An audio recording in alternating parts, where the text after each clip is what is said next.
অংশীদারত্ব ও সহযোগিতা চুক্তির প্রাথমিক সংস্করণ সই করেছে বাংলাদেশ ও ইউরোপীয় ইউনিয়ন। দক্ষিণ এশিয়ার দেশগুলোর মধ্যে প্রথম দেশ হিসেবে বাংলাদেশ এ চুক্তিতে সই করল। স্থানীয় সময় মঙ্গলবার বেলজিয়ামের ব্রাসেলসে ইউরোপীয় এক্সটার্নাল অ্যাকশন সার্ভিসের সদর দপ্তরে বাংলাদেশের পররাষ্ট্রমন্ত্রী খলিলুর রহমান ও ইউরোপীয় ইউনিয়নের হাই রিপ্রেজেন্টেটিভ ও ভাইস প্রেসিডেন্ট কায়া কালাসের উপস্থিতিতে পিসিএ চুক্তির প্রাথমিক সংস্করণ সই হয়। সংশ্লিষ্টরা বলছেন, এই চুক্তির মাধ্যমে বাংলাদেশ ইইউ সম্পর্কে নতুন মাত্রা যুক্ত করার পাশাপাশি দ্বিপক্ষীয় সম্পর্কের একটি ভবিষ্যৎমুখী রূপরেখা তৈরি হলো। এছাড়া সম্পর্কের শুরুতে ইইউ ছিল বাংলাদেশের কাছে দাতা গোষ্ঠী। ২০০১ সালে ইইউর সঙ্গে সহযোগিতা চুক্তি করে বাংলাদেশ, যা পরবর্তী সময়ে রাজনৈতিক পর্যায়ে উন্নীত হয়। সেই অবস্থান থেকে পারস্পরিক বোঝাপড়া আর বিগত বছরগুলোর এঙ্গেজমেন্টের মধ্য দিয়ে সম্পর্ক আরেক ধাপ এগিয়ে নেওয়ার প্রয়াস থেকে পিসিএ চুক্তির অনুস্বাক্ষর করেছে ঢাকা ইইউ। জাতীয় সংসদের বিরোধী দলীয় নেতা ডাক্তার শফিকুর রহমানের সঙ্গে সৌজন্য সাক্ষাৎ করেছেন ঢাকায় নিযুক্ত জার্মানির রাষ্ট্রদূত ডক্টর রুডিগার লোটস। দুপুরে বিরোধী দলীয় নেতার সংসদীয় কার্যালয়ে এ সাক্ষাৎ অনুষ্ঠিত হয়। এ সময় উপস্থিত ছিলেন দূতাবাসের পলিটিক্যাল ও প্রেস অফিসার শার্লিনা নুজহাত কবির। বৈঠকে সংসদীয় গণতন্ত্র সুসংহতকরণ, জুলাই সনদ এবং গণভোট ইস্যুতে আলোচনা হয়। জার্মানি বাংলাদেশে সুশাসন ও জবাবদিহিতা প্রতিষ্ঠা দেখতে চায় বলে উল্লেখ করেন রাষ্ট্রদূত। এ সময় ডাক্তার শফিকুর রহমান বলেন, তার দল জুলাই সনদ ও গণরায়ের প্রতি দায়বদ্ধ এবং দেশে গুণগত পরিবর্তন ও সংস্কারের পক্ষে কাজ করছে, যেন একদলীয় শাসন এদেশে আর না ফিরে আসে। এছাড়া বৈঠকে বাংলাদেশের টেকসই গণতন্ত্র ও গণতান্ত্রিক প্রতিষ্ঠানগুলোকে আরও শক্তিশালী করার প্রয়োজনীয়তা নিয়েও গঠনমূলক আলোচনা করা হয়। কুষ্টিয়া ৩ আসনের সংসদ সদস্য মুফতি আমির হামজার বিরুদ্ধে মানহানি মামলার গ্রেফতারি পরোয়ানা জারি করেছেন আদালত। দুপুরে সিরাজগঞ্জের চৌহালি আমলি আদালতের বিচারক এ আদেশ দেন। অভিযোগ রয়েছে, বিদ্যুৎ, জ্বালানি ও খনিজ সম্পদ মন্ত্রী ইকবাল হাসান মাহমুদ টুকুকে নিয়ে নাস্তিক ও ইসলাম বিদ্বেষী মন্তব্য করার পর তার বিরুদ্ধে মানহানির মামলা করা হয়। এর আগে গত ২ এপ্রিল সিরাজগঞ্জ জেলা আইনজীবী সমিতির সাধারণ সম্পাদক অ্যাডভোকেট হুমায়ুন কবির কর্নেল জজ আদালতে মামলাটি দায়ের করেন। মামলার পরিপ্রেক্ষিতে আদালতে ১৯ এপ্রিল আমির হামজাকে হাজির হওয়ার জন্য সমন জারি করেছিল। তবে নির্ধারিত তারিখে তিনি আদালতে হাজির না হওয়ায় তার বিরুদ্ধে গ্রেফতারি পরোয়ানা জারি করা হয়। আইনশৃঙ্খলা বাহিনী জানিয়েছে, পরোয়ানা অনুযায়ী পরবর্তী আইনগত ব্যবস্থা গ্রহণ করা হবে। কুমিল্লা সীমান্তে অভিযান চালিয়ে প্রায় ৭২ লাখ টাকার অবৈধ ভারতীয় শাড়ি জব্দ করেছে বিজিবি। কুমিল্লা বিজিবির অধিনায়ক লেফটেন্যান্ট কর্নেল মীর আলী এজাজ বিষয়টি নিশ্চিত করে জানান, মঙ্গলবার রাতে কুমিল্লা জেলার সদর দক্ষিণ উপজেলার মথুরাপুর বিওপির একটি টহল দল অভিযান পরিচালনা করে। এ সময় সীমান্ত থেকে প্রায় ৫০০ গজ ভেতরে নির্ভয়পুর এলাকায় মালিকবিহীন অবস্থায় বিপুল পরিমাণ ভারতীয় শাড়ি উদ্ধার করা হয়। জব্দকৃত শাড়িগুলোর আনুমানিক বাজার মূল্য ৭২,১৬,০০০ টাকা বলে জানিয়েছে বিজিবি। জব্দকৃত মালামাল বিধি মোতাবেক সংশ্লিষ্ট কাস্টমস কর্তৃপক্ষের কাছে হস্তান্তর করা হবে বলে জানান এই কর্মকর্তা। কক্সবাজারের টেকনাফে পাহাড়ি এলাকা থেকে ৩ জনের রক্তাক্ত মরদেহ উদ্ধার করেছে পুলিশ। আজ শিলখালী এলাকা থেকে মরদেহগুলো উদ্ধার করা হয়। নিহতদের মধ্যে স্থানীয় বাসিন্দা রবি আলমের পরিচয় নিশ্চিত করা গেলেও বাকি ২ জনের পরিচয় এখনও জানা যায়নি। প্রাথমিকভাবে ধারণা করা হচ্ছে, রাতের কোনো এক সময় বা ভোরে তাদের অপহরণ করা হয়। পরে পাহাড় সংলগ্ন নির্জন স্থানে নিয়ে গিয়ে তাদের পিটিয়ে ও গলা কেটে হত্যা করা হয়ে থাকতে পারে। স্থানীয়দের মতে, পাহাড়ি সশস্ত্র সন্ত্রাসী গোষ্ঠী এই ঘটনার সঙ্গে জড়িত থাকতে পারে, তবে বিষয়টি এখনও তদন্তাধীন রয়েছে বলে জানিয়েছে আইনশৃঙ্খলা বাহিনী। ঘটনার পর পুরো এলাকায় চরম আতঙ্ক বিরাজ করছে। পুলিশ জানিয়েছে, হত্যাকাণ্ডের রহস্য উদ্ঘাটনে কাজ চলছে এবং জড়িতদের শনাক্তে অভিযান অব্যাহত রয়েছে। মানিকগঞ্জের সিংগাইর উপজেলায় চলমান এসএসসি পরীক্ষা কার্যক্রম পরিদর্শন করেছেন শিক্ষামন্ত্রী আনামা এহসানুল হক মিলন। বেলা ১১টার দিকে তিনি আকস্মিকভাবে উপজেলার জয় মণ্ডপ উচ্চ বিদ্যালয় ও শাহরাইল উচ্চ বিদ্যালয় কেন্দ্র পরিদর্শন করেন। অপ্রত্যাশিত এ সফরে কোনো আনুষ্ঠানিক প্রোটোকল ছিল না, এমনকি সরকারি গাড়ির পতাকাও ঢেকে রাখায় কেন্দ্র সংশ্লিষ্ট কেউ আগেই মন্ত্রীর উপস্থিতি টের পাননি।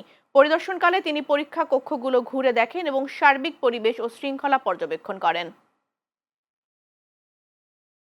রাজশাহী মেডিকেল কলেজ হাসপাতালে এক ব্যক্তির মায়ের মৃত্যুর পর চিকিৎসায় অবহেলার অভিযোগকে কেন্দ্র করে উত্তেজনাকর পরিস্থিতির সৃষ্টি হয়েছে। অভিযোগ উঠেছে, এক সেনা সদস্য ও তার ভাই ইন্টার্ন চিকিৎসকদের হাতে মারধরের শিকার হয়েছেন। পরবর্তীতে তাদেরকে পুলিশের সোপর্দ করা হয়।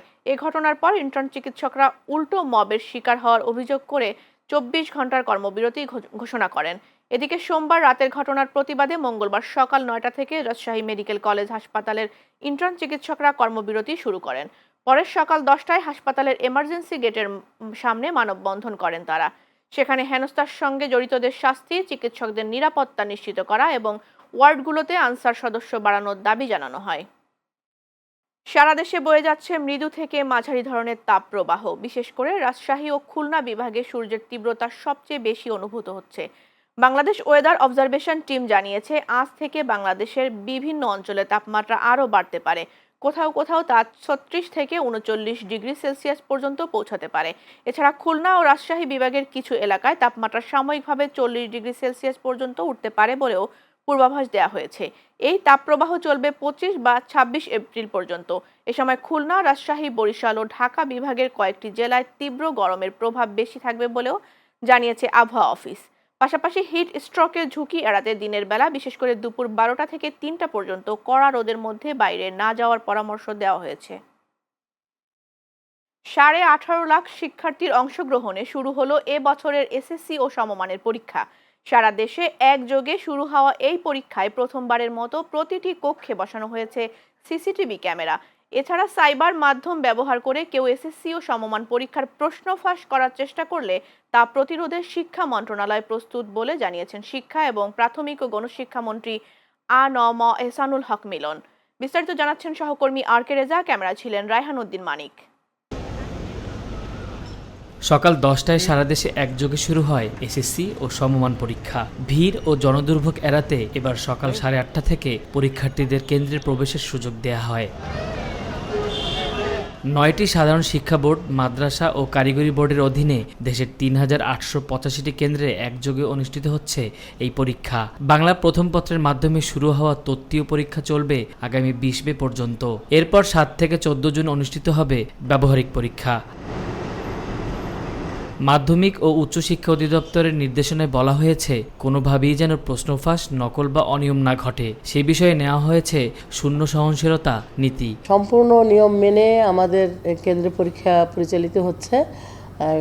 আজকেই প্রথম দিন। এখন পর্যন্ত আমাদের প্রতিষ্ঠানে কোনো অনিয়ম বা বিশৃঙ্খলা হয়নি, এমন কোনো ঘটনা ঘটেনি। পরীক্ষা কেন্দ্রের 200 গজের মধ্যে পরীক্ষার্থী ও সংশ্লিষ্ট ব্যক্তি ছাড়া অন্যদের প্রবেশ নিষিদ্ধ করেছে আইন শৃঙ্খলা বাহিনী। এছাড়া এবারই প্রথম প্রায় 3500 কেন্দ্রের প্রতিটি কক্ষে স্থাপন করা হয়েছে সিসিটিভি ক্যামেরা। অভিভাবকরা বলছে, শিক্ষা মন্ত্রণালয়ের নতুন নির্দেশনা এবং পরীক্ষা ব্যবস্থা গতবারের তুলনায় এবার ভালো এবং এই ব্যবস্থাপনা নিয়ে তারা সন্তুষ্ট। সরকারিভাবে ব্যবস্থা ভালোভাবে হইতেছে, ভালোভাবে চলতেছে। সরকার যেভাবে নিতেছে সেভাবেই ঠিক আছে। আমার ছেলে এবারে শিশু দিচ্ছে, সরকারে অনেকগুলো নির্দেশনা আছে, তো ওগুলো আমরা নিয়মগুলো মেনে চলার চেষ্টা করেছি। যদি ক্লাসরুমে ওদের পরিবেশটা যদি শান্ত থাকে, টিচাররা যদি এইটুক ওদের জন্য করতে পারে যে না ঠিক আছে, পরিবেশ একদম ভালো থাকবে, সিসি ক্যামেরা থাকুক, সমস্যা নাই। এদিকে পরীক্ষা শেষে প্রশ্নপত্র সহজকরণ ও ক্লাসরুমের পরিবেশ ও পরীক্ষা ব্যবস্থাকে সাধুবাদ জানিয়েছে শিক্ষার্থীরা। প্রথম আমরা যে পরীক্ষাটা আজকে দিয়েছি সেটার কোশ্চেন অ্যান্সার দেখে আমরা খুবই খুশি, কারণ সবকিছুই কমন পড়ছে। পরীক্ষা আলহামদুলিল্লাহ খুব সুন্দর হয়েছে। আমরা প্রথমে যেরকম ভেবেছিলাম যে কোশ্চেন অনেক হার্ড হবে বা গার্ড অনেক হার্ড হবে, আসলে তেমন হয়নি। টিচারগুলো আর কি অনেক ভালো ছিল এবং সিসিটিভিটা আসলে ম্যাটার করে না, কারণ আমরা এখনো ওরকম না যে দেখে লেখা লাগবে বা এরকম কিছু, আর দেখে লেখে তো ভালো করাও যাবে না। কঠোর নজরদারি ও বাড়তি নিরাপত্তার মধ্য দিয়ে শুরু হওয়া এবারের এসএসসি পরীক্ষা শান্তিপূর্ণভাবে সম্পন্ন হবে বলে আশা করছে সরকার। R K Reza, channel S, Dhaka.